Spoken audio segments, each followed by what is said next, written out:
Welcome to Middle East Monitor Conversation. I'm Elif Selin Jalik from London. Today I'm joined by Abdul Waris Khan. He's an Afghan humanitarian practitioner, senior researcher, and polyglot translator. He worked for various United Nations agencies, such as UNDP, and also international NGOs in Afghanistan, East Africa, and Middle East. Hello, Abdul Waris. Hello. Thank you. Hello. Hello, Abdul Waris. Thank you for inviting me. Thank you for joining us from Doha today.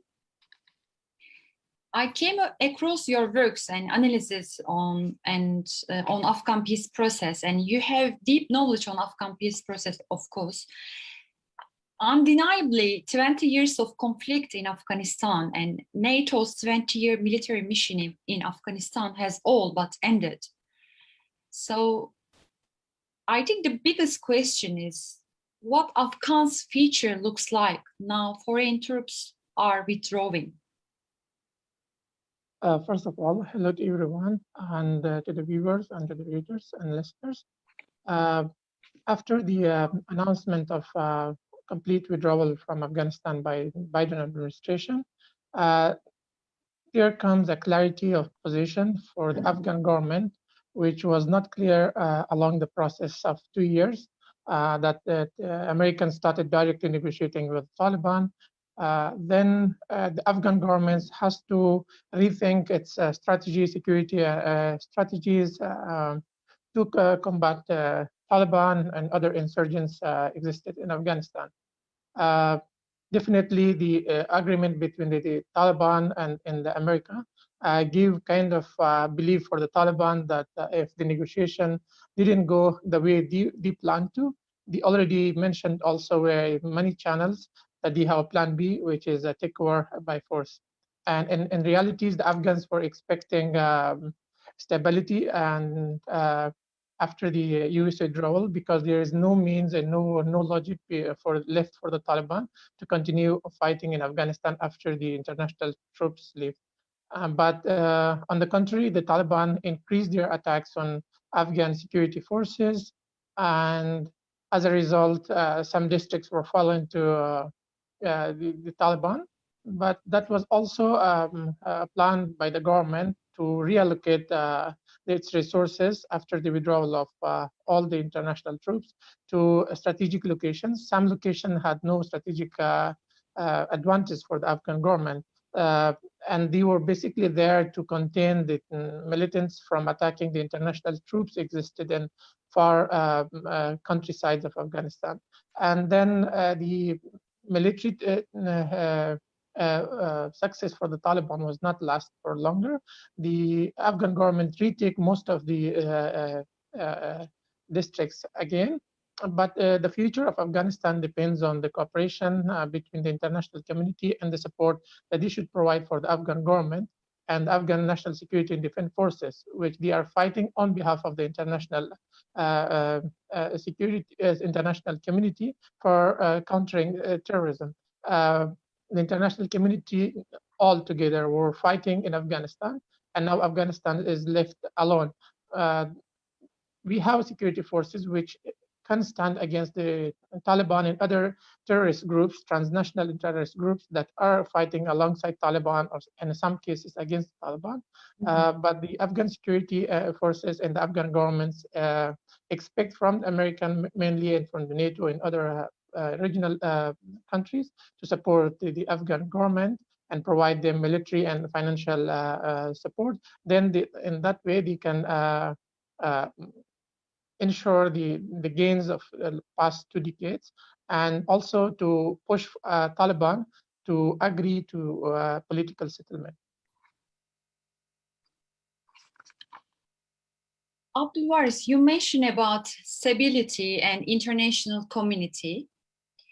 So how is Afghan peace process important for the stability of the region? Can you please open a little bit? Yes, Afghanistan is located in a very strategic location. It can connect the South Asia to the Central Asia and all the way to Europe. Afghanistan has it could be a bigger marketplace for transition of energy between the South Asia and the Central Asia and South Asia. Also, it's also could be a very important role in the Silk Road that it's historically had, and also for the China's the One Road Belt, the One Belt, One Road. Yes. yes, Correct. yes, Yeah. yes, and also Afghanistan already started the project of TAPI, which is Tajikistan, Afghanistan, Pakistan, and India. It's energy transition, like gas transition. Energy transition. What is called? It is very important point. TAPI. Okay. TAPI. And that could also enhance the international cooperation and also the movement of goods. So Afghanistan is a very strategic in terms of international cooperation, economically, and stability in Afghanistan will secure all the economic benefits that the country could share. There's another major project, it's CASA 1000. It's also transition of gas through Central Asian, from Afghanistan through Pakistan and Iran. So the peace process in Afghanistan could enhance the economic stabilities, and it also can play a major role in developing this, moving ahead the projects in all the countries. It could be also a good market for the goods, the imports, export from Pakistan, China, all the way to Central Asia and into the Europe. But instability will disrupt the market, and instability will also not only disrupt the market, it can threaten the security and national interest of the Central Asia, neighboring countries, and then in the long run, it will also trigger a risk for the international community, as it did before 9/11. Afghanistan was left alone for the grace of international security terrorist organizations, and then there was no strong government, and that terrorists came and they hosted in Afghanistan, and then they target America and international interests. So stability in Afghanistan is very important for the region and for the international community. True. Yes, correct. I would like to focus on the Afghan peace process, of the partners of the Afghan peace process, mainly one by one. So let me start with Qatar. So how do you see Qatar's role in this peace process? Can you please explain briefly? Qatar is a country in the region that it does not have a direct interest in Afghanistan. It's seen as a constructive mediator in Afghanistan, and Qatar hosted Taliban and give them with the coordination of American and Afghan government, and the peace process started. Qatar played a very constructive role, first of all, by hosting and supporting the peace process, and then because of the Qatari mediation and facilitation, it ensured the first Afghan ceasefire in the past 20 years. And then that was the first step that with the Qatari assistance, it brought the both parties, the Afghan and the Taliban, to agree on 3 days ceasefire. And then later on, the first major achievement that with the Qatari facilitation happened was the agreement between the US and the Taliban. And the third was the both sides, the Afghan and the Taliban side, started intra-Afghan negotiations. That negotiation started in September 12th last year, but despite all the waiting, it did not reach any results yet, and it reached in a position of hurting stalemate. So Qatar has a very constructive role, but the role of Qatar till now was just a facilitator, not as a mediator, because both parties of the Afghan side, the Taliban and the Afghan side, did not wanted a mediators. I think that's still missing, and Qatar can play a very constructive third-party mediation role if both parties agree on it. On the other side, Qatar enjoys a very close relation with America and also with the Pakistan, and with that, it can push for both parties for the political settlement and to contain violence and agree on a peace agreement. On Yeah, the very other side, smart. on the other side, I need to mention that Qatar can also have more opportunity in Afghanistan's investment in Afghanistan's various sectors, minerals, and so it can also support Afghanistan in construction as well, having major resources and is a rich country in the region. Yeah. So it seems that Qatar is as you said, as you highlighted, Qatar is a facilitator, not a mediator in Afghan peace process. Yes. Perfect. So as a second partner, I would like to ask about Turkey, of course. As you know, Turkey was part of NATO forces in the past 20 years. So as such, they should withdraw from Afghanistan on the basis of agreement they signed with the United States last February. So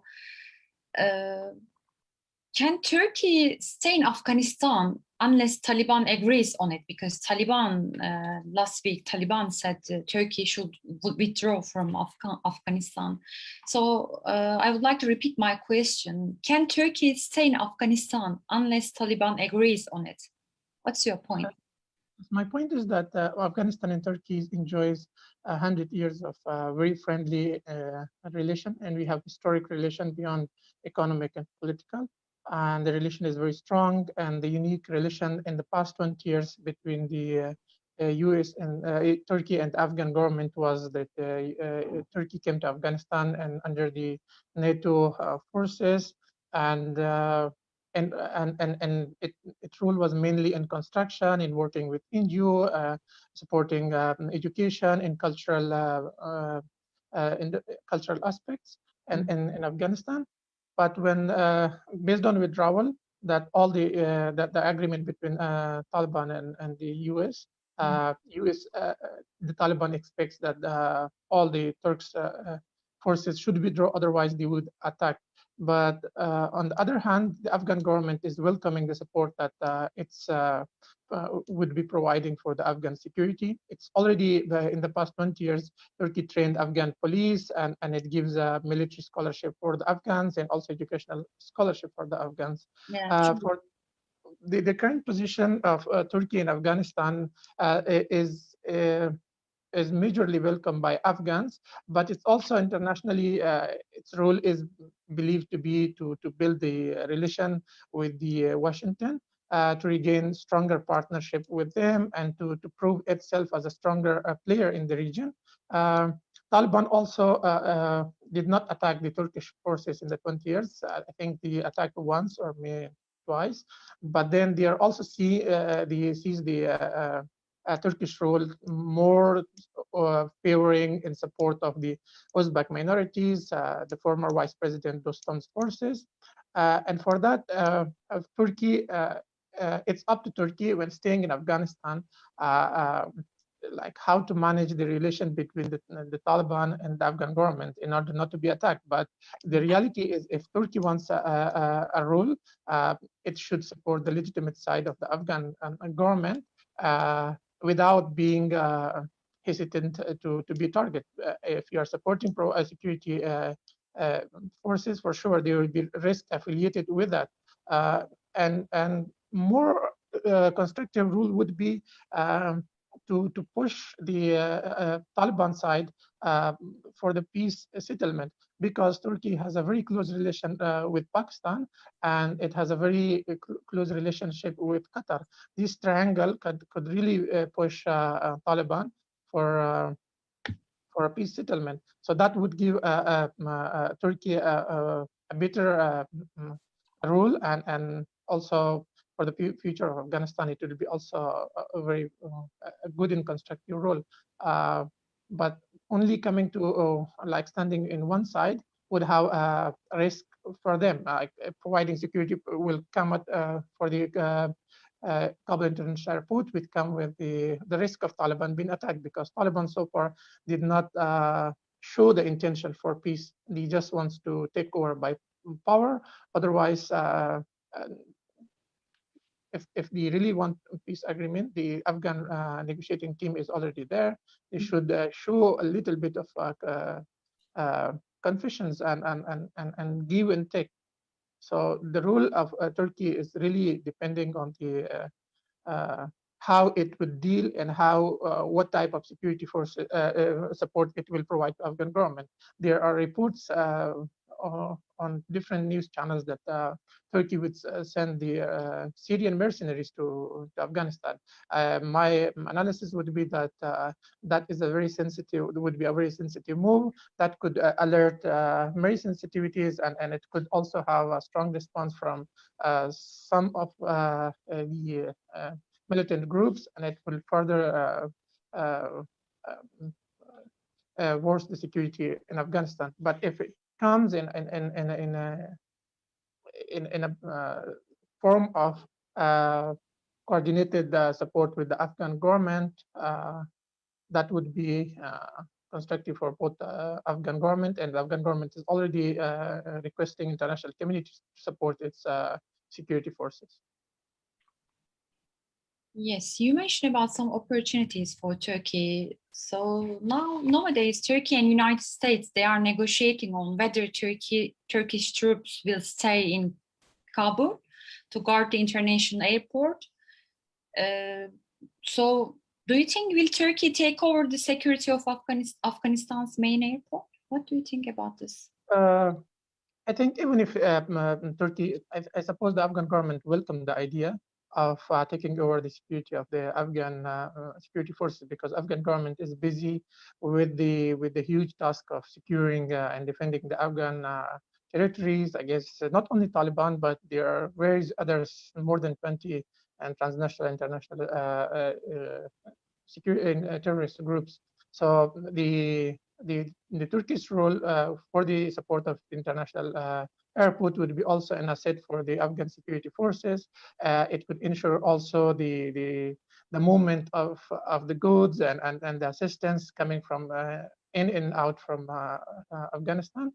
I think the best alternative I would recommend again would be to push for a peaceful settlement. That Turkey already Turkey already planned a conference in Istanbul, to which Taliban refused to go, and that Afghans were very hopeful for that conference. And if still that conference happens and Turkey ensure the Taliban participate in that, that would be a key for a peaceful and prosperous Afghanistan. And then Turkey can also enjoy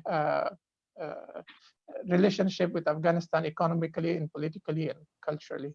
So we would welcome a constructive role of Turkey, whether it's in form of military or economic or culture. Yeah.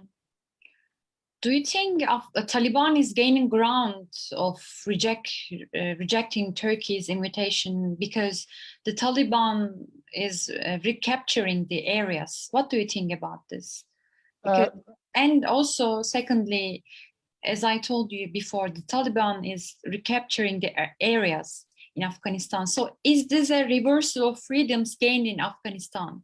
What's your intake?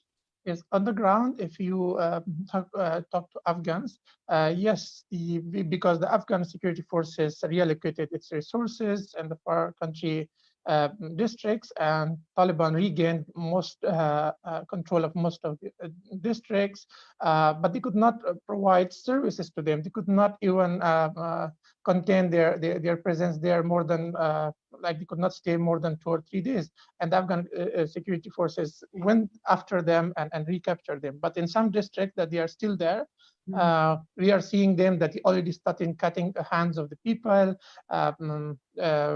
forcing women not to go alone with support of someone, male company.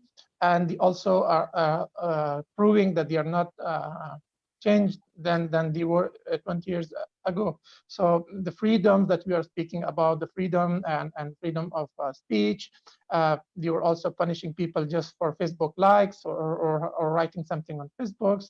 They were stopping women schools. So the Taliban are proving themselves that wherever they are going, they will not respect the achievements that Afghans gained through the support of international community, and that they will reverse all of that. And actually, the Taliban just started the peace agreement to go the peace to enter the peace agreement the way they want to. Otherwise, they already have a plan B. On the other side, the Afghan government has only one plan, and that's a peace. And the Afghan government also released their prisoners. It respected and agreed as a basis of the procedural talks the agreement that it was not party to, and it's still open for unconditional talks. And they did not withdraw from the peace talks. On the other hand, Taliban are just waiting they were waiting for the complete withdrawal, and then if the process doesn't go as they wish, they are still fighting, and it intensified their attacks on Afghan forces, and also the areas that they are in their control. There is no security, there is no services provided, and women are banned from going out. And also there are reports that they are also forcing, and Badakhshan province and Tahar provinces, forcing people to give their daughters to their militants to marry them. So these are the violation of all the human rights, and there are also videos circulating on social media that they are also killing the Afghan soldiers that they are surrendered, so which is war crimes. And so there's a clear evidence that Taliban are not showing that they are changed, or they will be respecting the freedom of speech, or they will be respecting the women's rights or their education. So all these are at a greater risk. If Taliban are coming back to power, they will reverse all the achievements that has been made in the past 2 decades. So do you think that Taliban will still continue to violate human rights? Yes, because the issue with the Taliban is they do not have a clear definition of what they want, which Islamic regime they want. They were they were fighting just to ensure that all international troop leaves. Now the international troop, no international troops would be left in Afghanistan. Then what is the logic behind their jihad, that their so-called jihad? All the Islamic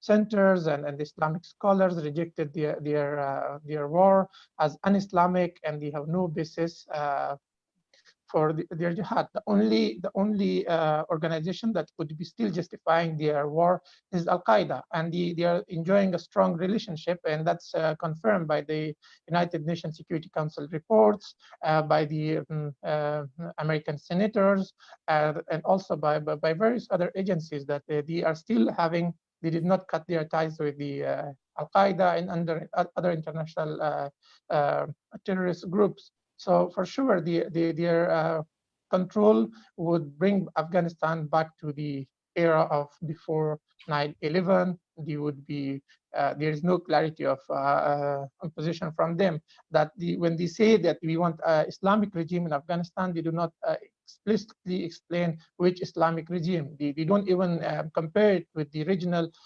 countries or in the world, other Islamic countries. So the Afghans doesn't know.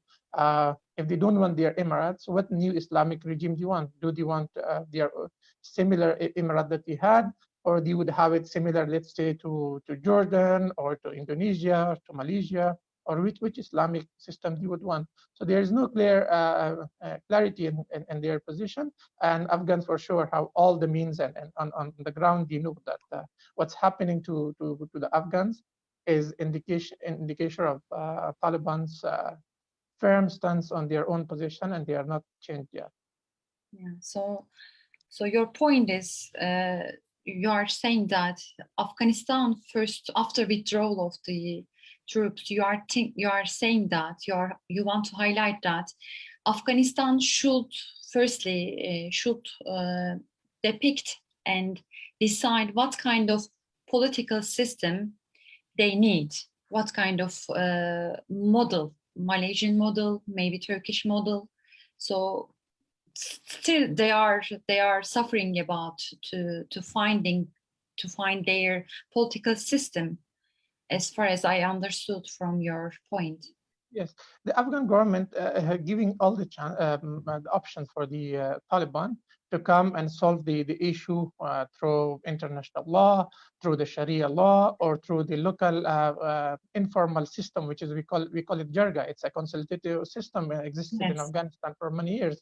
So, but the Taliban does not agree to any of that, and my understanding is the Taliban are now more believing in military takeover than reaching a security political settlement. So unless the Taliban change position and stop the violence in Afghanistan and agree to a ceasefire, and then when they take on the start talking on the table, then they could discuss all the options of different options that they would propose, and the Afghan government also could come with counter proposals, and then what works for both of them, they could agree on it. It's all about the intentions and the trust between two. So if the Taliban shows the intentions that they really want peace settlement with Afghan government, they should understand that it should not be entirely in their favor. Any agreement should be agreed on both sides, and it should favor one way or another to both sides. We don't expect a perfect peace agreement. It's never happened. But any peace agreement that stops, first of all, the violence in Afghanistan and saving lives of the Afghan civilians, that is welcomed by Afghans, and that's expected by Afghans and the Afghan government. So Taliban should clear their position and stop the violence that they are like launched against the Afghans. Perfect, very smart. Before my last question, I would like to ask just one short question. It is a very basic question, I know, for you, but for your audience, I would like you to repeat again. As a group, you know, how can Taliban gain ground as a group against Afghanistan government? So what is their source of power as a group? Taliban is a non-state actors. Their income is mainly by the money coming from the black business, from the drugs, and from illicit taxes from the landlords and in the far countryside. But mainly that's one part of their income, and the other side is Taliban enjoys support from neighboring countries, mainly Iran and Pakistan. Their leadership is based there. Their leadership was brought from Pakistan to Doha to start negotiation. And then for the consultation, the Afghan government is going back to the Afghanistan for consultation, and the Taliban leadership is going to meet their leadership in Pakistan. So they are fully enjoying economic, military, and financial support from the regional countries, and they both have councils in Mashhad Shura, which is the Mashhad Council, and Quetta Shura, which is in Balochistan, Pakistan, and they have the Peshawar Shura in Pakistan. They have many other offices in Pakistan, and that's confirmed by the Pakistani politicians as well. Even in the Pakistani senators confessed that the Taliban presence in Afghanistan would be very useful for the Pakistani security forces, that there are now over 100,000 Pakistani security forces guarding the British-imposed Durand line, which the Afghanistan never agreed as a border line. And so if the Taliban are in power, Pakistan would have would not use those resources in the border. As well, the Pakistan for years have the strategic dip policy. They want a puppet regime in Afghanistan to contain the Indian influence. So the main supporters that Afghan knows, and it's no secret that the main supporter countries in the regions are Pakistan primarily, and then Iran. Iran has also its own interests to counter the Americans. They supported Taliban. But the level of Iranian support to Taliban is not comparable to the Pakistan, because Pakistan's Taliban enjoys military trainings there. The madrasas that they're recruiting Taliban from there, and their leaders were killed there.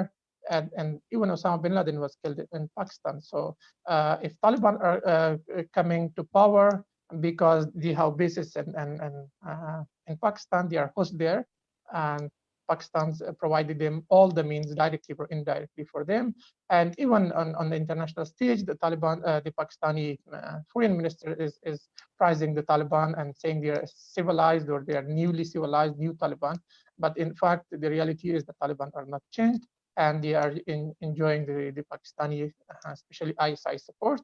And without that, the Taliban would not be able to continue their fighting for 1 month. So we expect the international community to push Pakistan to stop their training centers, to stop supporting them financially and militarily. So that's all the Taliban enjoys from the Taliban enjoy this support from the neighboring countries, especially Pakistan. So their power coming mainly from the illicit trade, from the drug trade, and also from the neighboring intelligence agencies. Yes. Very powerful description, especially in terms of understanding Afghan Taliban's general system. So our main topic is, as you know, withdrawal of the foreign troops. So finally, I would like to finish with that question. This is the biggest question, actually. Do you see a return of foreign troops to Afghanistan again? In fact, the security of Afghanistan, nowadays the countries are really interconnected. Anything bad happen in a country could affect the rest of the countries. We could also see we could see terrorism as a pandemic. When a pandemic hit China, it reached the entire world, and the entire world is coping with it. So the international and transnational terrorist organization could come back to Afghanistan if Afghanistan is left behind, if the support that it needed is not provided for the Afghan government. So the Afghans would be suffering a lot, but it would not be only Afghans. The insurgency could reach, first of all, our neighboring countries, especially the Central Asia, and from there it could also go to other continents. It could also have a great risk for China. It could also target Russia. It could also reach back to Europe and America. In order not to leave Afghanistan in a situation that it was 20 years ago, the international, which is a greater risk, and it's a greater possibility that the Afghan security forces is not provided support, or if the peace process that Afghan's government is open to is not moved ahead as we expect, there will be gross consequences to that, and the most victims would be the Afghans, but the international community would also not be safe. So coming back to Afghanistan would also cost them more. So I hope that situation never happens. But eventually, if we are forgotten, the consequence would be worse. The international markets would be disrupted. International cooperation would be less. And even Pakistan, who is hosting the Taliban, and would also be in trouble. I believe the political stability in Afghanistan comes with the economic stability. So Afghanistan could be a crossroad for the international cooperation of economics, and it can enjoy exports, imports. We have also a huge number of minerals that could also be beneficial for the entire world, and they can come and invest in Afghanistan. A peaceful and prosperous Afghanistan is in favor of everyone, while insecure Afghanistan and Afghanistan controlled by insurgents is not only a risk for Afghans and for the entire world. So I don't think that the current U.S. administration would reconsider coming back to Afghanistan, as the Biden clearly said that he would bear no responsibility for whatsoever happening to Afghanistan, because the US mainly came to fight Al-Qaeda, and they beat Al-Qaeda, and they believe that it cannot impose, they cannot be a great risk to their security in the near future, while some of the US senators are saying the opposite. So Afghanistan should not be left alone.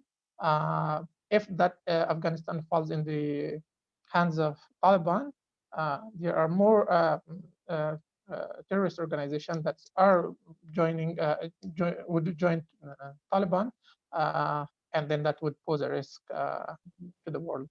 Yeah, very challenging days are coming in terms of sustainable, peaceful process in Afghanistan for the international community.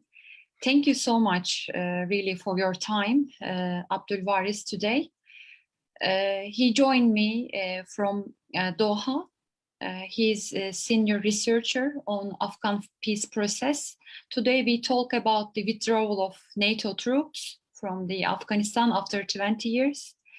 So thank you very much for your time. See you next time for another MEMO Middle East Monitor conversations. Thank you. Thank you very much. Thank you. Thank you.